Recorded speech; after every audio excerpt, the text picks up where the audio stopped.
హల్లెలూయా! దేవునికి స్తోత్రం. ఈరోజు దేవుని వాక్యం ధ్యానించుకుందాం. నిర్గమకాండము 33వ అధ్యాయము. మరియు యెహోవా మోషేతో ఇట్లనెను, నీవు ఐగుప్తు దేశములో నుండి తోడుకొని వచ్చిన ప్రజలను బయలుదేరి నేను అబ్రహాముతోనూ ఇస్సాకుతోనూ యాకోబుతోనూ ప్రమాణము చేసి నీ సంతానమునకును దీనినిచ్చెదనని చెప్పిన పాలు తేనె ప్రవహించు దేశమునకు లేచిపోండి.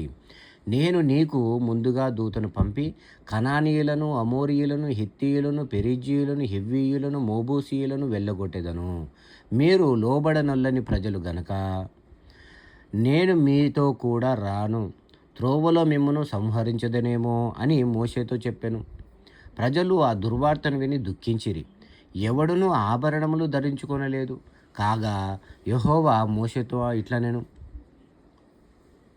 నీవు ఇశ్రాయేలుతో మీరు లోబడనొల్లని ప్రజలు, ఒక క్షణమాత్రము నేను మీ నడుమకు వచ్చి తినా మిమ్మును నిర్మూలము చేసేదను గనుక మిమ్మును ఏమి చేయవలెనో అది నాకు తెలియనట్లు మీ ఆభరణములను మీ మీద నుండి తీసివేయుడి అని చెప్పుమనెను. కాబట్టి ఇశ్రాయేలు హోరేబు కొండ యొద్ద తమ ఆభరణములను తీసివేసిరి. అంతటా మోషే గుడారమును తీసి పాలెము వెలుపలికి వెళ్ళి పాలెమునకు దూరముగా దాన్ని వేసి దానికి ప్రత్యక్షపు గుడారమను పేరు పెట్టెను. యెహోవాను వెదికిన ప్రతివాడును పాలెమునకు వెలుపలనున్న ప్రత్యక్షపు గుడారమునకు వెళ్ళుచూ వచ్చెను.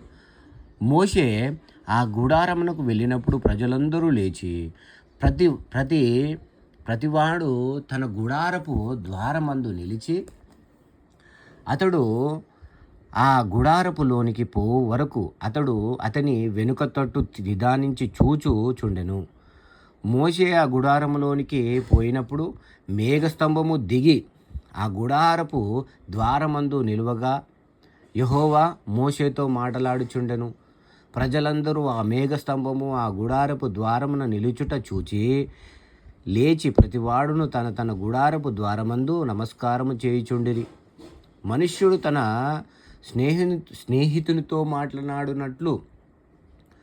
స్నేహితునితో మాటలాడునట్లు యెహోవా మోషేతో ముఖాముఖిగా మాటలాడుచుండెను. తరువాత అతడు పాలెములోనికి తిరిగి వచ్చుచుండెను.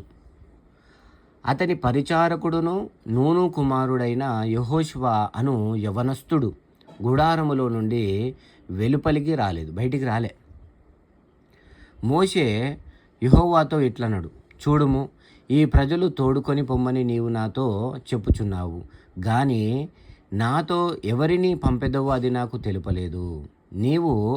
నేను నీ పేరును బట్టి నిన్ను ఎరిగి యున్నాననియు నా కటాక్షము నీకు కలిగినదనియు చెప్పితివి గదా. కాబట్టి నీ కటాక్షము నా ఎడల కడిగిన ఎడల నీ కటాక్షము నా ఎడల కలుగునట్లుగా దయచేసి నీ మార్గమును నాకు తెలుపుము. అప్పుడు నేను నిన్ను తెలుసుకొందును.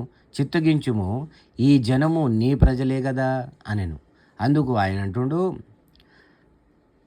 నా సన్నిధి నీకు తోడుగా వచ్చును, నేను నీకు విశ్రాంతి కలుగజేసేదనగా మోషే అంటుండు, నీ సన్నిధి రాని ఎడల ఇక్కడ నుండి మమ్మును తోడుకొని పోకు. నా ఎడలను నీ ప్రజల ఎడలను నీకు కటాక్షము కలిగినదని దేని వలన తెలియబడును? నీవు మాతో వచ్చుట వలనే గదా. అట్లు మేము అనగా నేనును నీ ప్రజలను భూమి మీదనున్న సమస్త జనములో నుండి ప్రత్యేకించబడుదుమని ఆయనతో చెప్పాను. కాగా యెహోవా అంటుండు, నీవు చెప్పిన మాట చొప్పున చేసేదను. నీ మీద నాకు కటాక్షము కలిగినది. నేను నీ పేరును బట్టి నిన్ను ఎరుగుదునని మోషేతో చెప్పగా అతడు అంటుండు, దయచేసి నీ మహిమను నాకు అనగా తన ముఖాన్ని చూపు తండ్రి అని మోషే చెప్పిండు. అందుకు దేవుడు యెహోవా అంటుండు, నా మంచితనమంతయు నీ ఎదుట కనపరచెదను. యెహోవాను నా నామమును నీ ఎదుట ప్రకటించెదను. నేను కరుణించువాని కరుణించెదను. ఎవని యందు కనికరపడెదనో వాని యందు కనికరపడెదను. మరియు ఆయన అంటుండు, నీవు నా ముఖమును చూడజాలవు. ఎవరు? దేవుడు అంటుండు, నీవు నా ముఖమును చూడజాలవు. ఏ నరుడును నన్ను చూచి బ్రతుకడనెను. హల్లెలూయా. మరియు యెహోవా అంటుండు, ఇదిగో నా సమీపమున ఒక స్థలమున్నది, నీవు ఆ బండ మీద నిలువుమన్నాడు. నా మహిమ నిన్ను దాటి వెళ్ళుచుండగా ఆ బండ సందులో నిన్ను ఉంచి నిన్ను దాటి వెళ్ళు వరకు నా చేతితో నిన్ను కప్పెదను. నేను నా చెయ్యి తీసిన తర్వాత నా వెనుక పార్శ్వమును చూచెదవు, కానీ నా ముఖమును నీకు కనబడదని మోషేతో చెప్పిండు. హల్లెలూయా. దేవునికి స్తోత్రం. విన్నవారిని, కుటుంబాన్ని, వారి కుటుంబాన్ని దేవుడు దీవించునుగాక. ఈ మాటలు మీ వినికిడిలో, మీ మూలుగులో సహితం ఉండునుగాక. ఆమేన్. హల్లెలూయా.